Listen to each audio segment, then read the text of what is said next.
Hello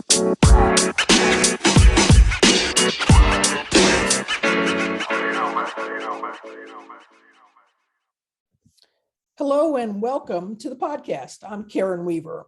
For decades, many have thought of Title IX as only of legal benefit to women's sports.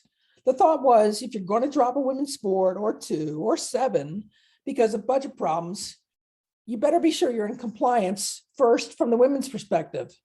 But it continues to amaze me that the schools fail to learn exactly what, quote unquote, being in compliance looks like, and they end up most of the time having to add them back. Last year, Clemson did just that as they tried to drop a bunch of sports, including men's track and field.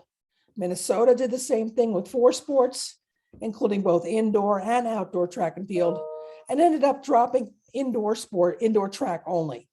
Brown University also tried to drop its men's track and field, and it re-added, et cetera, et cetera. Enter my guest today, Russell Dinkins, a national champion athlete and a former 400 and 800 meter track runner at Princeton University, has been credited with helping restore many of the men's track and field programs that were on the chopping block in the last couple of years. He happened to have some extra time during the early phases of the pandemic after getting laid off from his job at Mathematica Policy Research. He then penned a piece on Medium called Brown University, if you were actually serious about racial justice, you would not be cutting the men's track team. That truly went viral. He was just at the college track and field convention talking about his argument that dropping one of the most diverse teams on a primarily white institution campus is the opposite of what the colleges claim they stand for.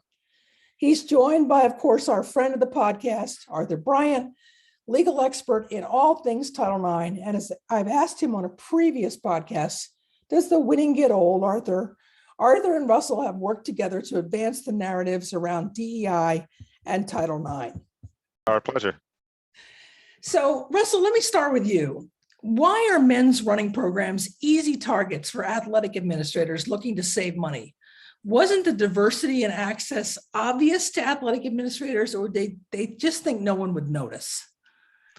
All right. Well, thank you for that great question. So to answer it succinctly, no, I do not believe that it was obvious. And I do not believe that it was something that was something that they noticed, but also isn't something that they prioritized or necessarily cared about. The reason why I believe that track and field programs specifically have been targeted at universities is due to a mixture of both Title IX concerns and also financial concerns. And so I'll take the financial concern first. So track and field, its per capita expense in college is very low. It's a cheap sport to run. Also, if you break it up by season, it's a cheap sport. But when you combine all of the seasons together, track and field is broken up into 3 distinct seasons: cross country, indoor, and outdoor track, which counts as 3 different sports for NCAA counting purposes and also for Title IX counting purposes, which Arthur will elaborate on a little bit later. Those 3 sports are collapsed into one budgetary line item. Universities accounted as one expense at the end of the year. And so when you are combining 3 sports into one, the cost would be higher than a sport that only participates in one season, which all the other sports in NCAA pretty much only participate in one season. Track and field is an outlier in that regard. And so, but then also, most sports programs in NCAA lose money. They are not profit-generating entities. The only ones that are football, men's basketball, and then there are some select programs here and there at different universities. There may be some women's basketball teams or women's gymnastics teams or a men's hockey team here and there, but for the most part, sports teams are not revenue generating entities at these universities. And so, that's something to kind of put out there. And then another reason is for Title IX, and in essence, what happens is that you have schools have to maintain a Title IX percentage. Their ratio needs to be substantially proportionate to the ratio of male and female students who are enrolled at the undergraduate level. And so that needs to match what is offered in terms of participation for their sports team. So if you have about 45% men and 55% women, your athlete participation numbers need to be about 45 to 55%. Now I said athlete participation because it's not a raw count of athletes, it's a count of athlete participation opportunities. And so track and field, again, it's 3 sports. And so if you have a young woman who runs cross country, indoor and outdoor track, her one body counts as 3 different participation opportunities. And so an easy way, so as it's counted, 3 times, for a cross country athlete, 2 times for an indoor and outdoor track and field athlete.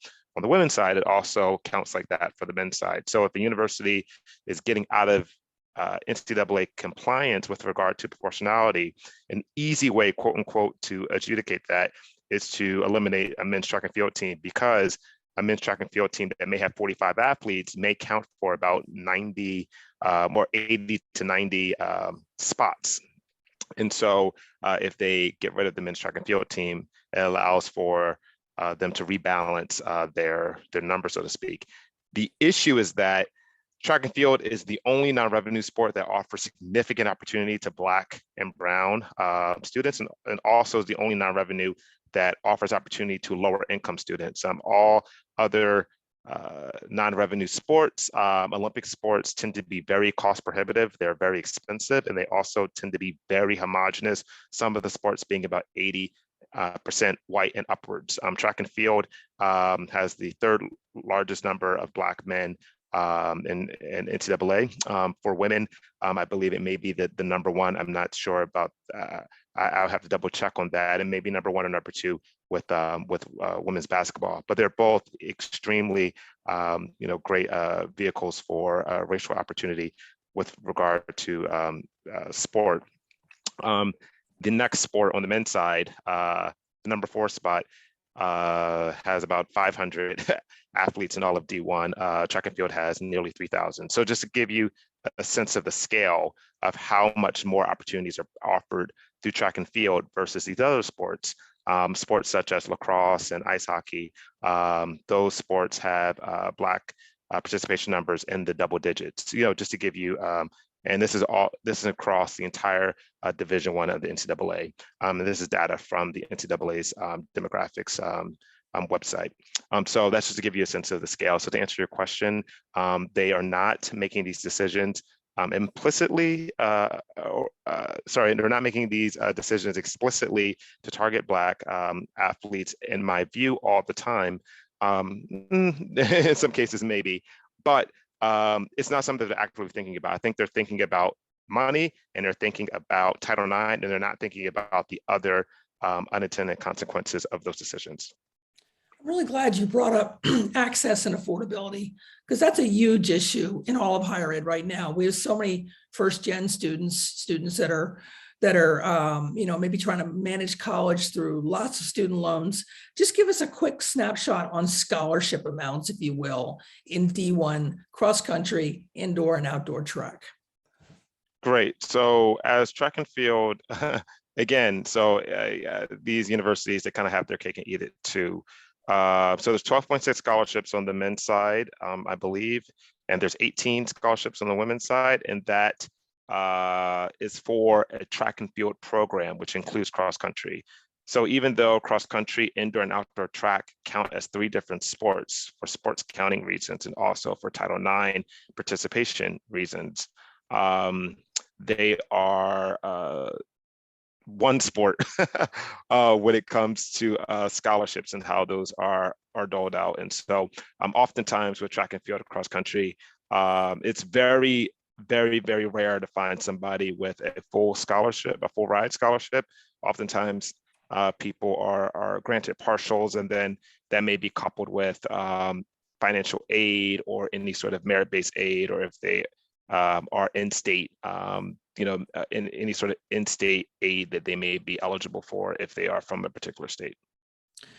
So Arthur, let's talk about how and why this is a Title IX problem, or is there something else that presidents are just completely missing about this? Well, it depends on the school. For Title IX participation opportunities, which need to be equal, the law is basically that if a school is going to eliminate a team of the underrepresented gender, which at almost all schools are women, because at almost all schools it's women who are being discriminated against.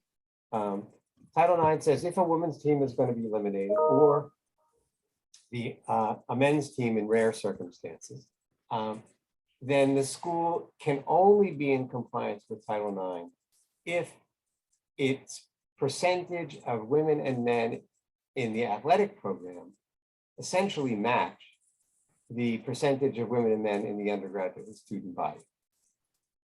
So when schools eliminate women's teams or women's and men's teams, whether it's track and field or any place else, they end up having to meet that standard proportionality. And in case after case, they aren't doing that. They're just not paying attention to the numbers. They're often not paying attention to Title IX at all. At some schools, they, I think, don't even know about Title IX or just are ignorant of facts. At other schools, it's become clear they did think about Title IX, they just messed up.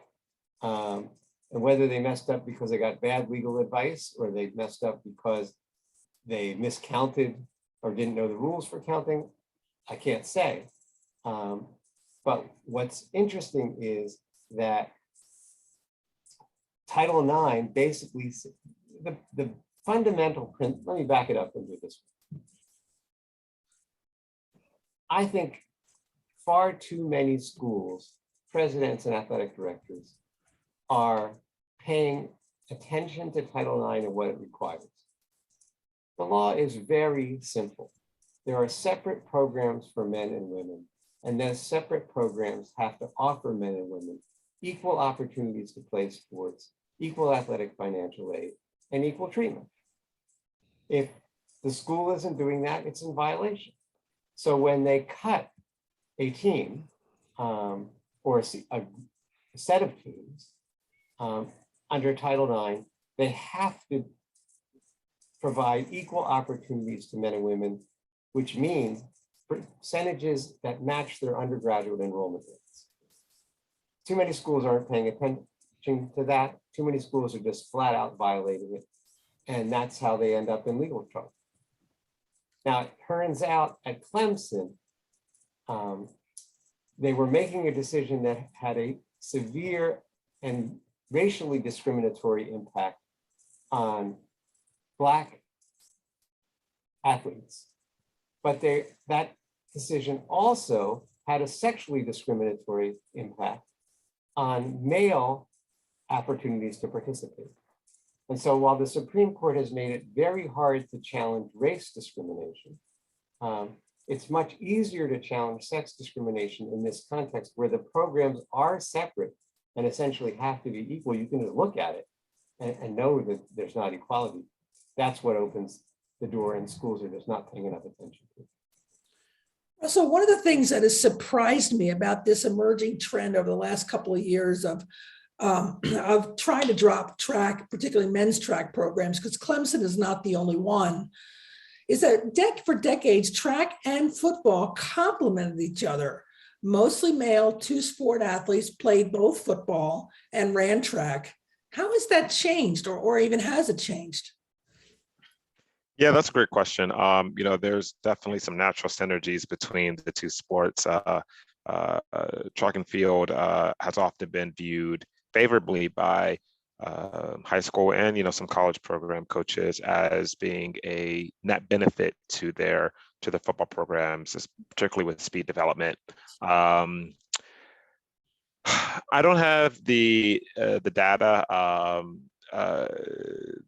available to me, so this would be largely anecdotal, but it does seem as though there's been a move more towards kind of specialization. And, there's kind of talks about sports specialization at the youth level, but also at the collegiate level. You don't quite see as many two-sport athletes in the collegiate ranks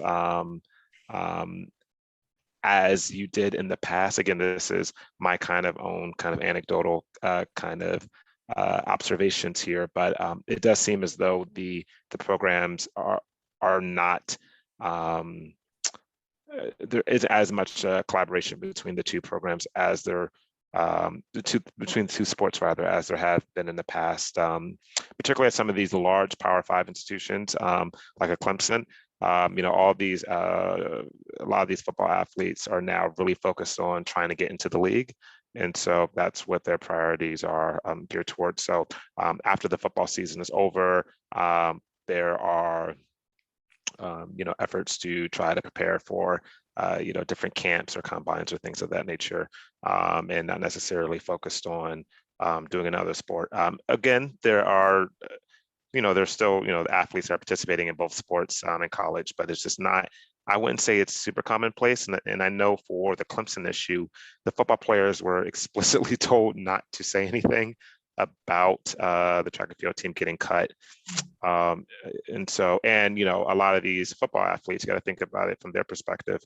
They are basically in the proving grounds for the NFL, whether or not we want to admit that that's what it is.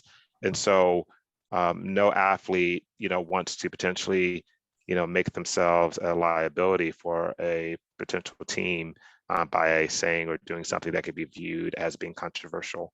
And so, especially when there's hundreds of thousands, if not millions of dollars potentially on the table, depending on the talent level of the athlete. And so,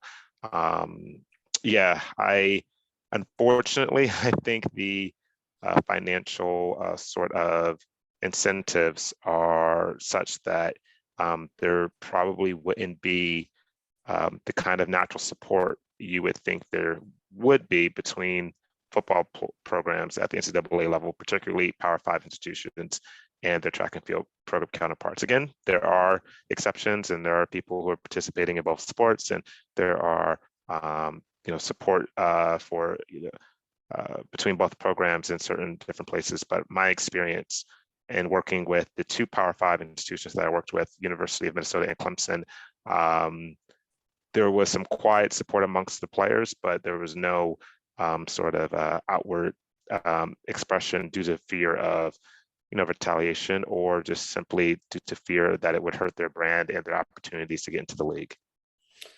That's a shame, because there was a really good set of synergies there, I thought, for many, many years. But I also understand what you're saying as well. So the two of you have been partnering together on this. When did you start working together? Arthur, why don't you give us a sense of when that started? Well, we actually started working together without even knowing each other in the Brown University case in June of 2020. What happened is, and this was all basically Russell's work opened up my work.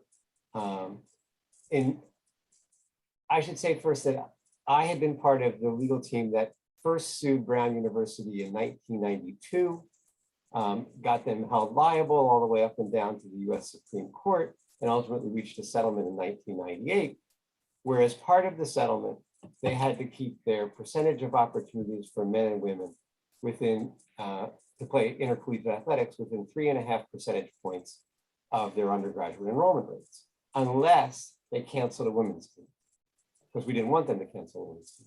And if they canceled a women's team, then they had to be within 2.25 percentage points of undergraduate enrollment rates for men and women. And it went along like that from 1998 till 2020. And in 2020, in June, at the end of May, actually, Brown announced that it was eliminating 6 men's teams and 5 women's teams. And the sizes of the teams were such that it was eliminating twice as many spots for women, twice as many spots for men as for women. And it was going to bring its percentages of athletic participation and its percentages of undergraduate enrollment for men and women within 1% of each other, which would have complied with the 1998 settlement agreement and allowed them to proceed. And they said they were doing this not to save money, not because of COVID, but because they had so many teams, they felt like they couldn't financially support any of them to the level they could win championships. They were going to take all the money they saved on the teams they cut, put them back into the teams that they saved, and therefore improve the chances to get championships. 3 of those teams were the men's track and field and cross country teams. Men's indoor track and field, outdoor track and field, and cross country teams, which were primarily minority teams.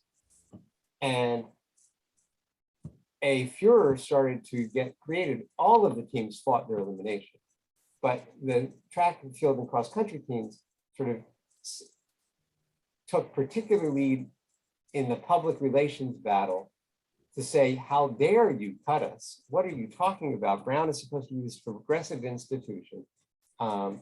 George Floyd was just murdered by the police. You say you care about diversity, but you're eliminating these teams.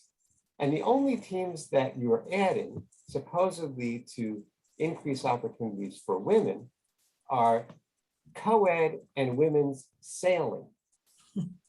How many Black athletes do you think are going to be on those sailing teams, especially compared to track, field, and cross country? You need to put track, field, and cross country back. And Russell was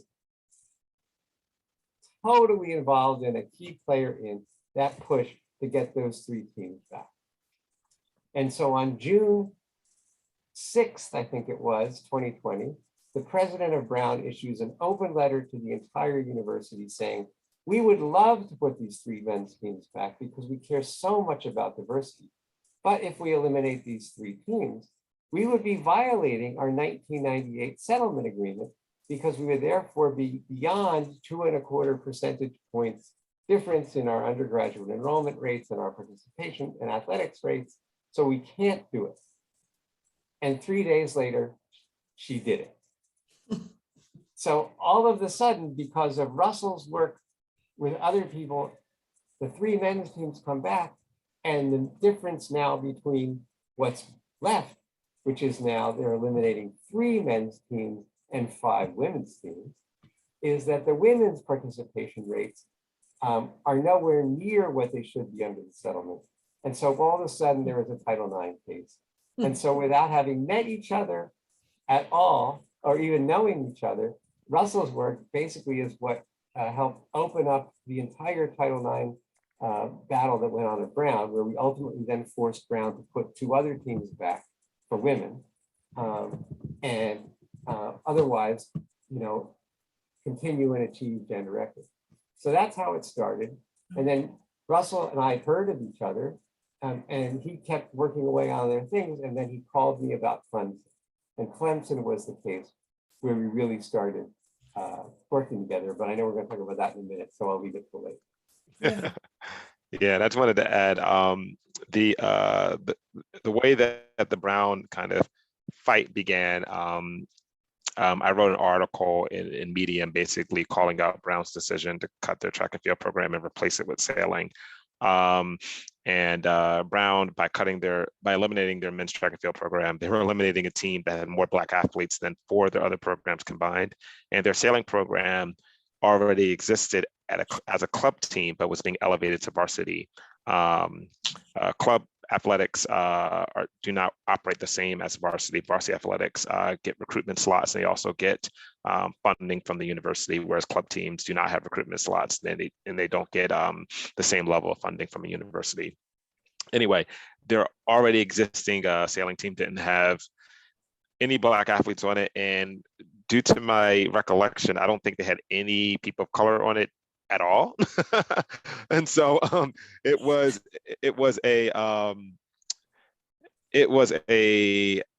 kind of an egregious decision by Brown to do that, and the article went viral and kind of caused about a bunch of consternation. But then once they decided to bring back the men's track and field team due to the racial and social economic opportunity that the sport provides and the backlash that they were receiving, particularly on the heels of the George Floyd tragedy, and all of the statements, Brown included, that all these entities were making about, oh, we care about these issues. And it's okay, if you care about these issues, then don't just write a statement, actually do something about it.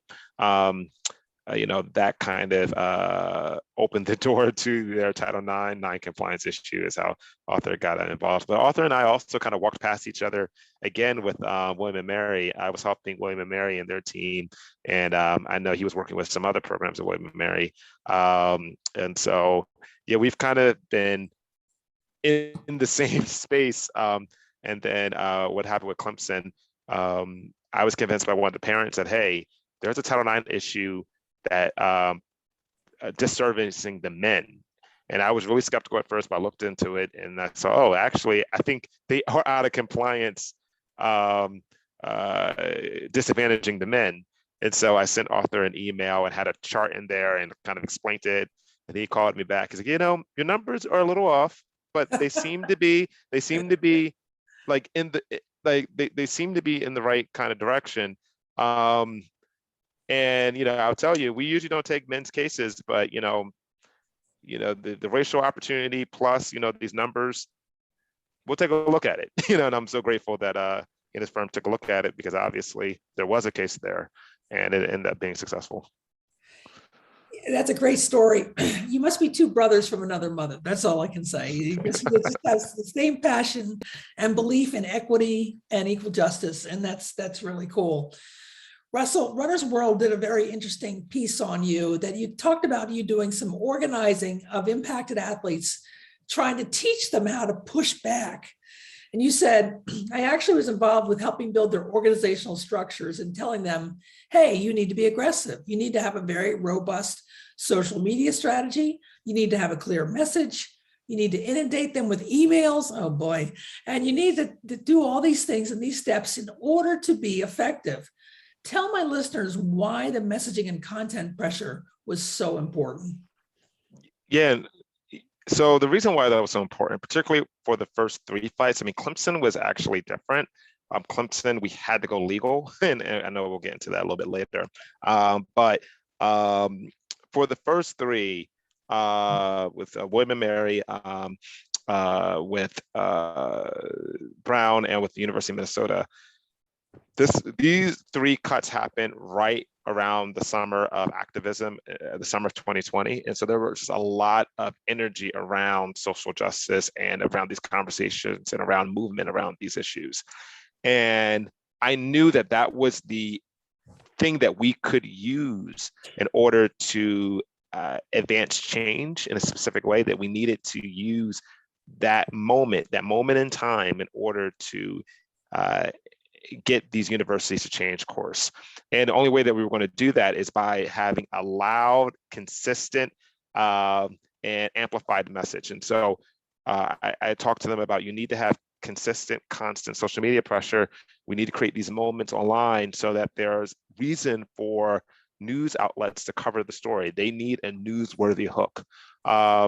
And so, with the different schools, I did different things, such as I wrote an op-ed on behalf of the University of Minnesota, and that actually came a few days before their board was to meet about the decision of whether or not to reinstate the programs. And lo and behold, right after that op-ed was published, at the 11th hour, literally the morning of the meeting, the president and the ADs gave all the trustees a new proposal that saved the outdoor track and field program. It didn't save the indoor track and field program, but it saved the outdoor track and field program.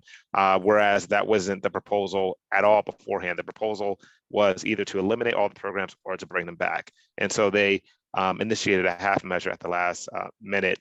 And watching the board meeting, because it was public, a number of the trustees talked about how they were concerned about eliminating the entire track and field program due to the racial opportunities that it provided. And some of the language and the data that I had in my op-ed was leveraged by by those board trustee members. With another school we used, with Clemson, we actually used a really hard-hitting video. So having this constant pressure, this consistent pressure, one, annoyed the heck out of these administrators and then wore them down. But then two, it was important because it created news, and we needed to create news because here's the thing: these universities, they expect that these decisions will kind of happen in the dark, in the void, because Title IX and NCAA compliance and all these things are a bit complicated, and they're not easily digestible for people who don't understand the issues intimately. I know this is what Arthur lives every day, and so it's really easy for folks like him. But for the layperson, it's not something that they would be able to probably grasp really, really quickly. And so I believe, my opinion is that universities kind of lean on that and hope that, one, teams will be disorganized, they won't know how to organize themselves, and then two, won't know how to leverage a really easily identifiable, communicatable, and digestible message effectively. And so my role in helping these universities, helping these teams of alumni, parents, and students, when I would work with them, is to basically help them structurally organize, help them identify a message, and then help them launch that message so that they can get the message out there and kind of put that specific pressure on the university and get media coverage. And it's been effective for the programs that I've worked with thus far. And as I mentioned in the open, I mean, this happened to become at a moment in time in your life where you had the time, energy, and passion to be able to deal with it. It's not like somebody from some company is paying you to go around and do this. This was a labor of love for you, that you really wanted to make sure that these programs could survive. Yeah, labor of love is a nice way to say it. I was broke, so I was not. I was. I was. I got laid off and I got rid of my car.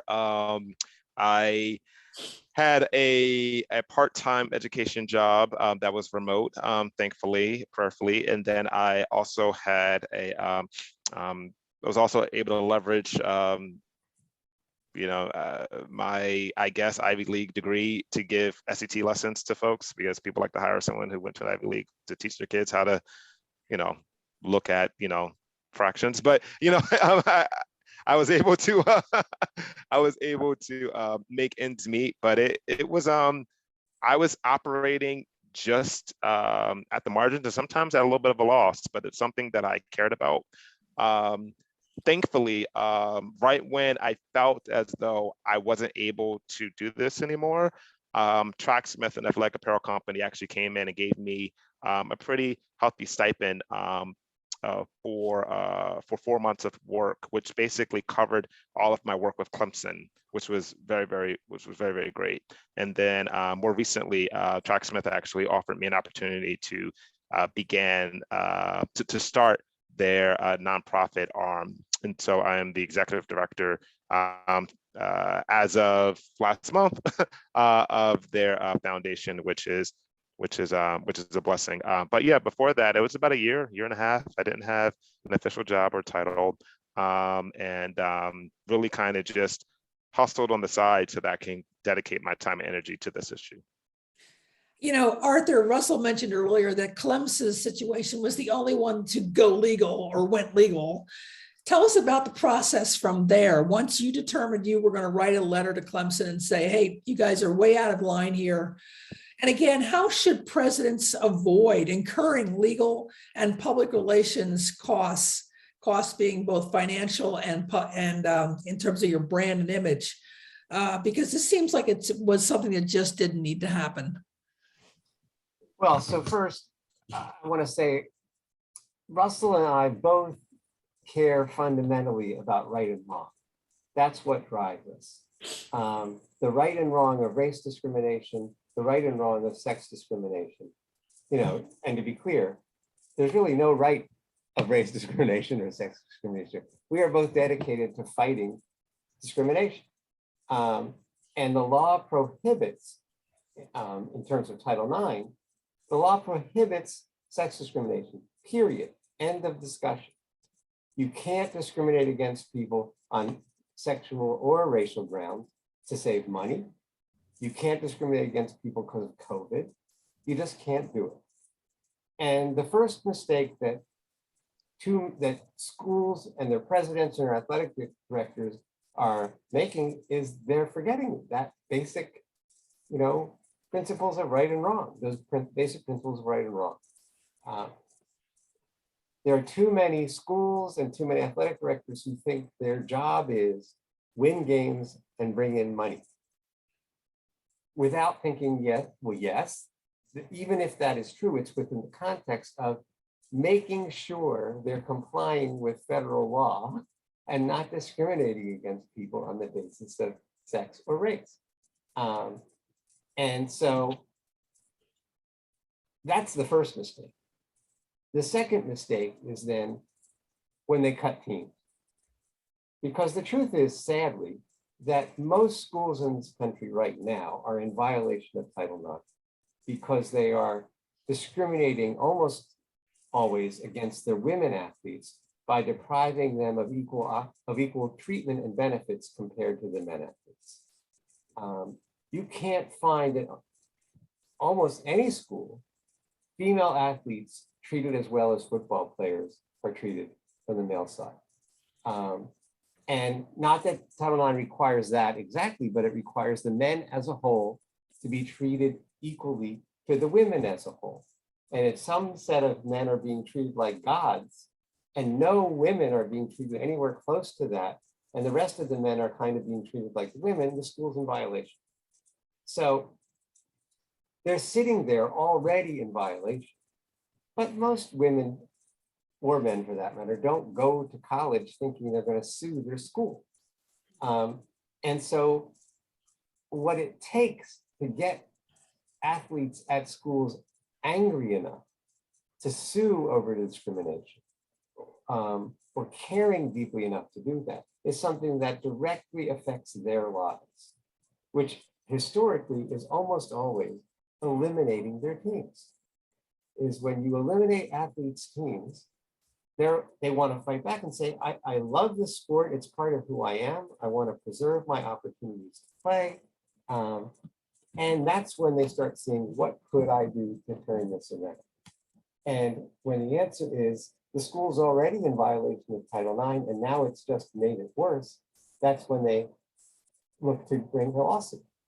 And so the other sort of fundamental thing is the school's making the mistake of eliminating teams.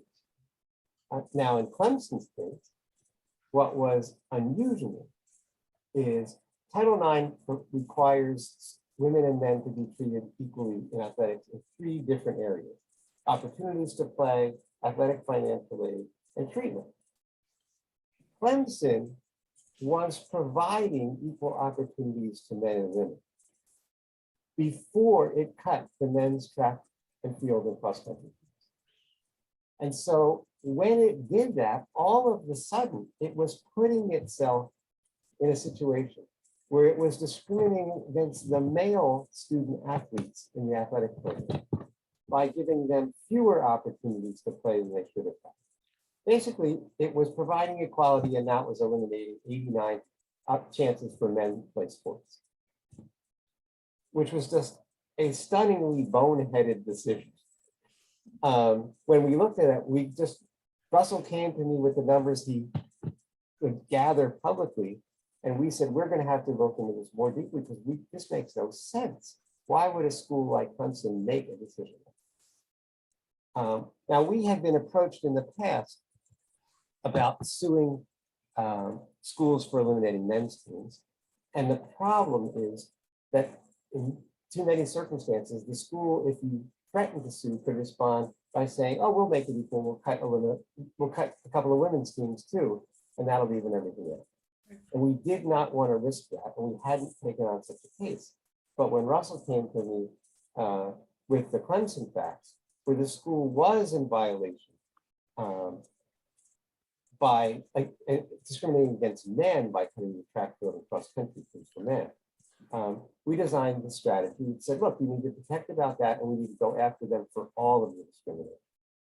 So on a Friday, I sent the president a letter that said, hi, I'm Arthur O'Brien, who represent the men on the track field and cross country teams.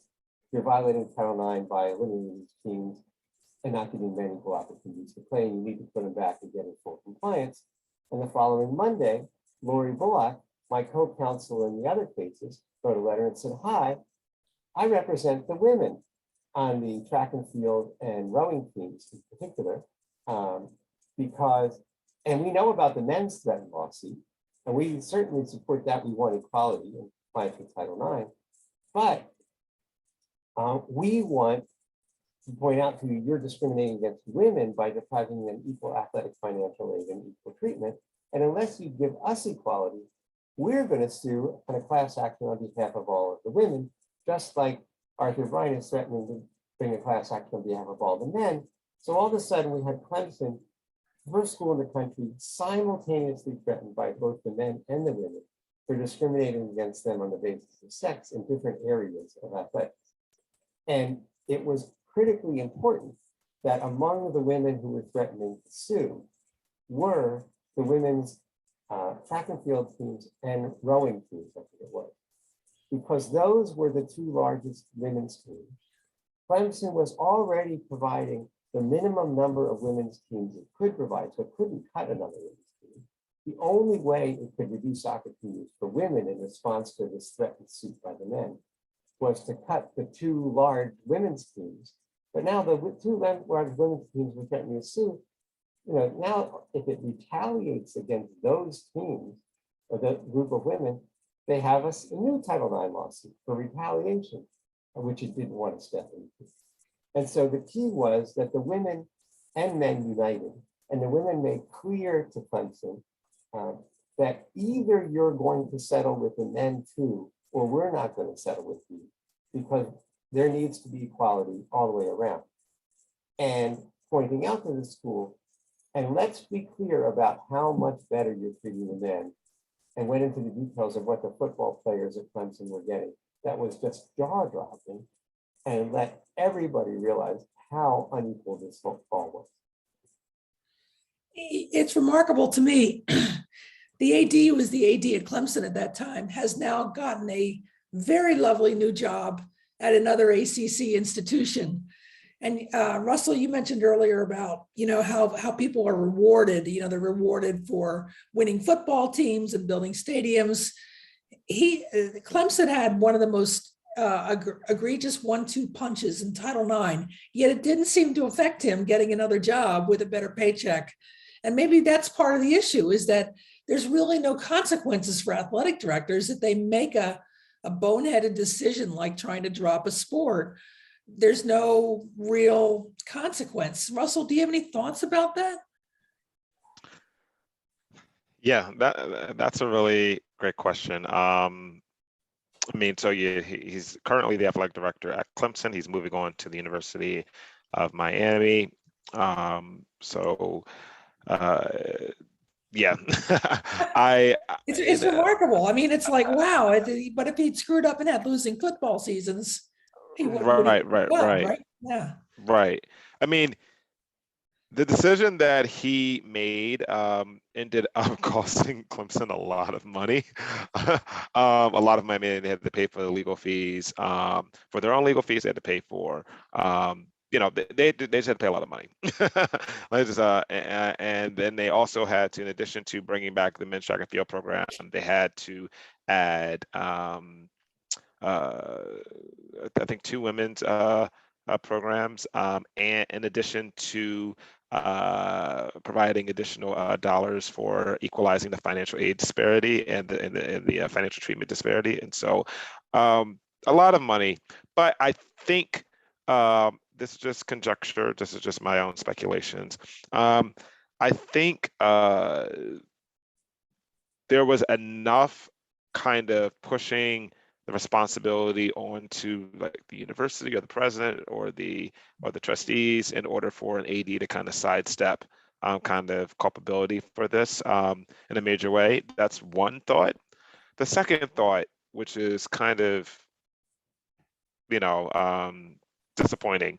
The core business of these major institutions, you know, are their football programs. I mean, that's the core business. And Dan Radakovich, under his watch, Clemson football grew in terms of the revenues that they were producing.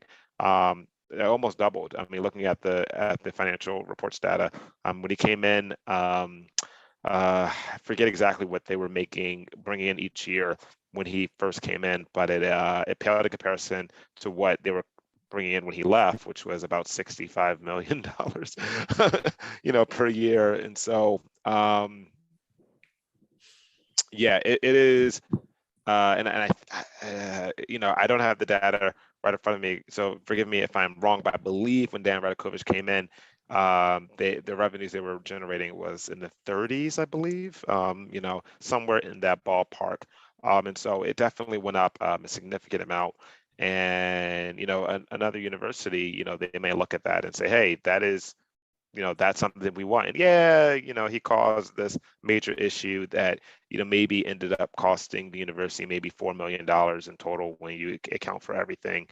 You know, that's a cost that we're willing to eat if we're able to generate this much revenue from kind of a football program that's kind of growing in prowess and prestige, and also able to bring in increased revenues. And so that's, again, these are my speculations. I'm not privy to these kind of internal decisions, but I think Arthur has a point that he would like to add to that.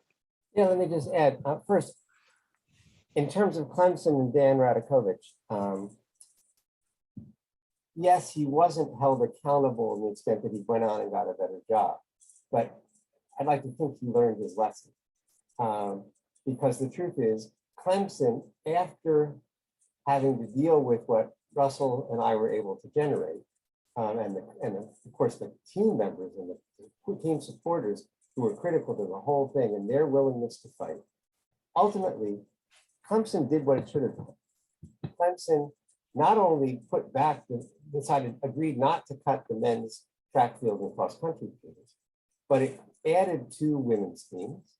It agreed to provide equal athletic financial aid, and it agreed to provide equal treatment. Within a couple of years, Clemson has legally committed to be fully in compliance with Title IX. And I'd like to think that Radakovich is going to take to the next job an understanding that that's what needs to be done. And if he doesn't, you know, they're stepping into it.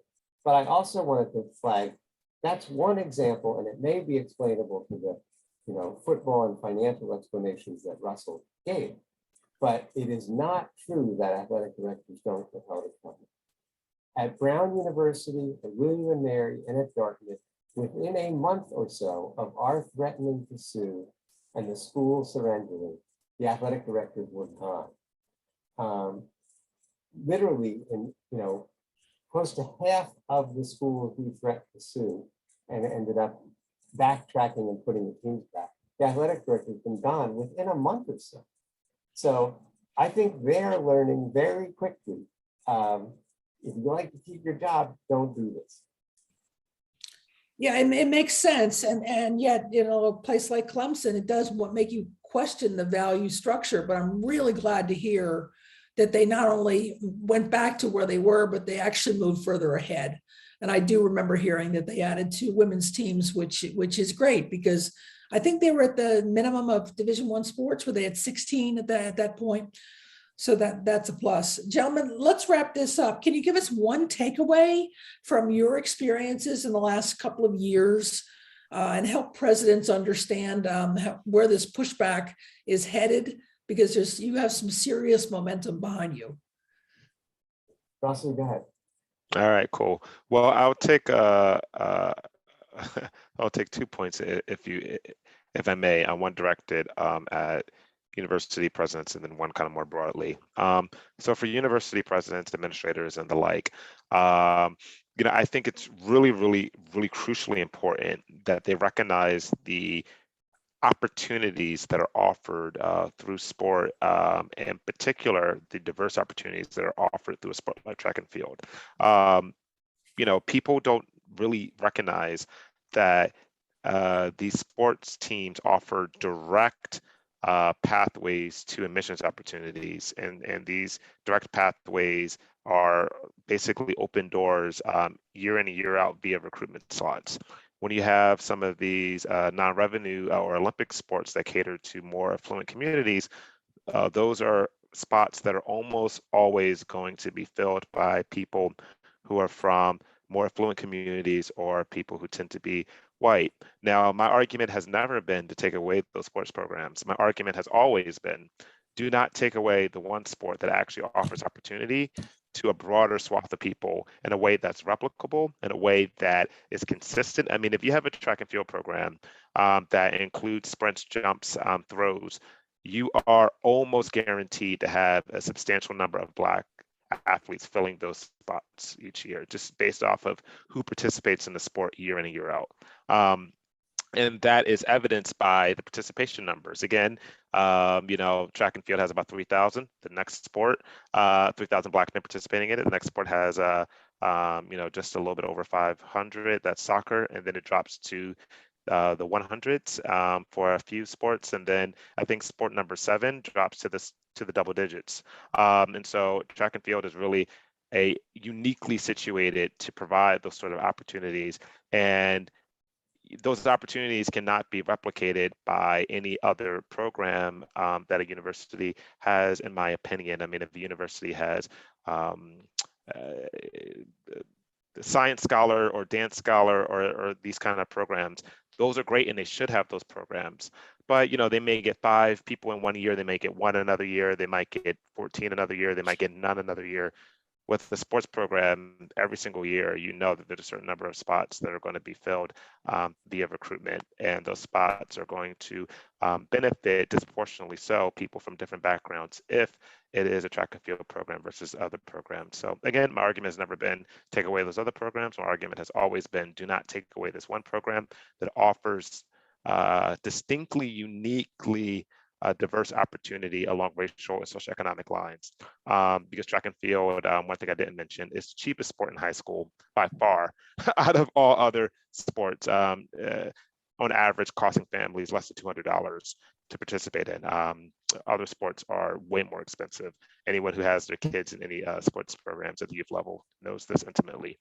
And then the second point I wanted to mention was, this year really taught me really something great about advocacy, using your voice, and really seizing kind of a moment. And so, I didn't know that, writing on Medium would turn into kind of a movement that would end up saving hundreds of opportunities for hundreds of kids all over this nation. And I'm someone who did not have a platform, was not well known, was not an influencer, or anything of that nature. And so I really encourage people to not be afraid of using, whatever sort of influence they have in their lives. It may not be writing an article that, reverses a university decision. It may be much smaller in scale, but you still do have influence in some way. And so recognize the influence that you have and use that to great effect.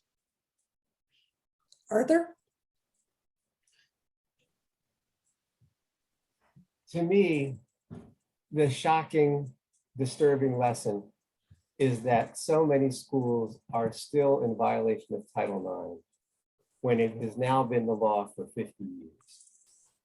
Title IX is very simple. It says you can't discriminate on the basis of sex. Every school's president would say, the school agrees with that. Every school's president would say, we're committed to ending discrimination on the basis of sex or race. And we believe strongly in that. Then they need to prove it. The law is clear. They need to make sure their athletic departments are not discriminating on the basis of sex in violation of Title IX or on the basis of race. And if that takes strong action, they need to take strong action. If that requires expanding opportunities that they don't have before, they need to do it. If that means doing something different than they've always done, then they need to do it. It's the law. The lesson that the presidents and the schools and their board of directors need to learn is either they are going to get in compliance and stop discriminating on the basis of their own actions, or they're going to get sued and forced to be doing it with a court overlooking it and then having to pay their lawyers' fees and the women's lawyers' fees. They should be doing this because it's the right thing to do and it's the law, not because they're finally held accountable and forced to do it by women who are so upset they're willing to sue. Well, Russell Dinkins, Arthur Bryant, I want to thank you both so much for joining me today. You've given us a lot to think about. And I would not want to run into the two of you in any kind of fight in a courtroom. I just would not. So thank you both very, very much. Thank you, Karen.